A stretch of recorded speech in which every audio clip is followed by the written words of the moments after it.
segunda semana falando de João e hoje nós vamos falar um pouquinho do capítulo 5 do Evangelho de João. E duas coisas importantes acontecem no capítulo 5 de João. O milagre registrado nesse capítulo, feito por Jesus, ele pode ser considerado um milagre público, porque é diferente dos dois primeiros, onde poucas testemunhas viram Jesus operando os milagres, esse foi escancarado. Todos viram, era um lugar público onde muitas pessoas viram o que aconteceu. Além disso, esse milagre foi realizado no sábado, despertando então oposição dos líderes religiosos. E o que nós vemos aqui é o início de uma perseguição contra Jesus, uma perseguição oficial contra o Salvador.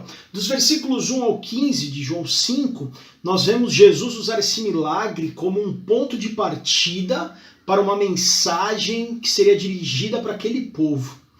Aquele homem que foi curado por Jesus, ele sofria daquela enfermidade já havia 38 anos. E foi a graça de Deus que levou Jesus até o tanque de Betesda para poder operar aquele milagre. O milagre não teria causado maiores complicações se não tivesse ocorrido no sábado.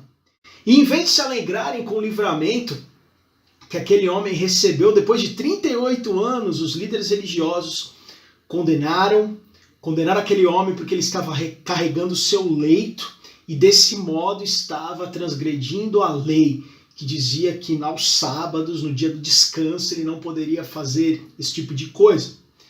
Depois, nos versículos 16 a 18, nós vemos que apesar desse homem que foi curado depois de 38 anos ter transgredido a lei, os líderes judeus não o perseguiram. Antes, eles começaram a perseguir Jesus.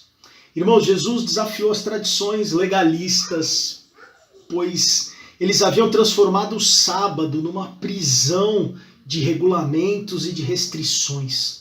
Quando confrontaram Jesus sobre isso, Jesus simplesmente respondeu que fazia a curar no sábado o que fosse, porque ele estava fazendo a mesma coisa que o seu pai.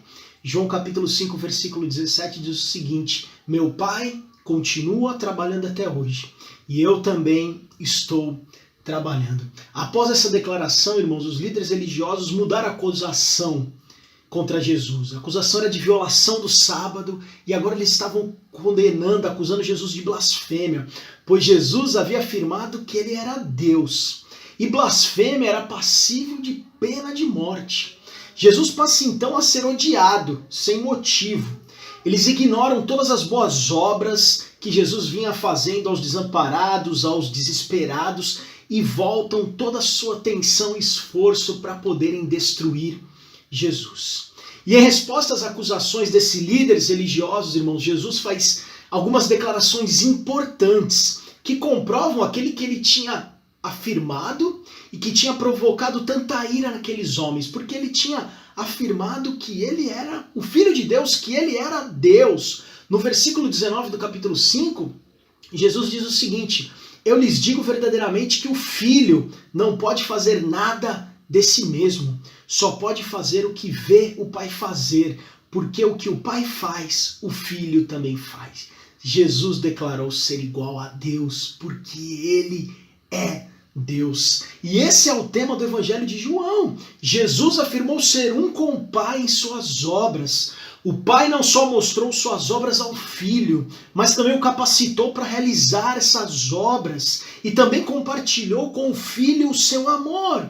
E uma vez que o Pai ama o Filho também revela, e o Pai revela para o Filho as suas obras. A segunda declaração que Jesus fez foi que ele tinha autoridade. E a autoridade dele era tanta que ele podia até ressuscitar os mortos. É isso que está no capítulo 5, versículo 25, que diz: eu lhes afirmo que está chegando a hora, e já chegou, em que os mortos ouvirão a voz do Filho de Deus, e aqueles que a ouvirem viverão. O fato de Jesus ter autoridade, essa autoridade vinda do alto para ressuscitar os mortos, é a prova de que ele é igual ao Pai e, portanto, é Deus. A terceira declaração que Jesus faz para provar que ele era Deus é que ele afirmou que existiam testemunhas para que pudessem comprovar a sua divindade. E a primeira testemunha foi João Batista. Lá no versículo 32 diz o seguinte: há outro que testemunha em meu favor,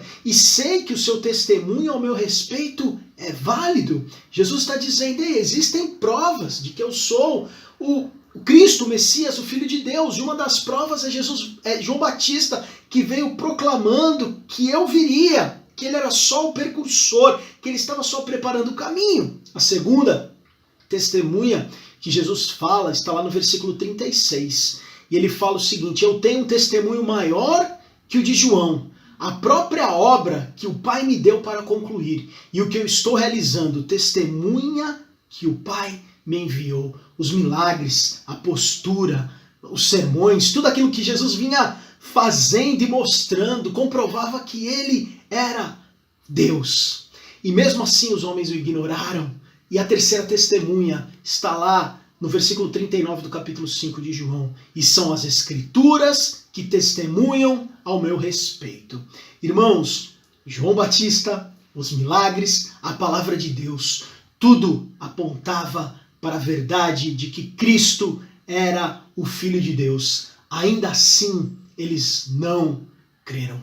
Irmãos, a reflexão para nós é: e quanto a nós? Será que nós estamos, de alguma maneira, permitindo que tradições religiosas ou outras coisas nos desviem da certeza de que Cristo Jesus, que morreu por nós, aquele que veio, viveu como homem aqui durante seus 30 e poucos anos, e então foi levado até ali morte de cruz, para pagar um alto preço por nós? Será que isso realmente, essa certeza que ele é Deus e ele ressuscitou no terceiro dia, isso é a base da nossa fé? Será que é isso? Isso ainda está ardendo, ainda arde nos nossos corações, a certeza que ele é Deus?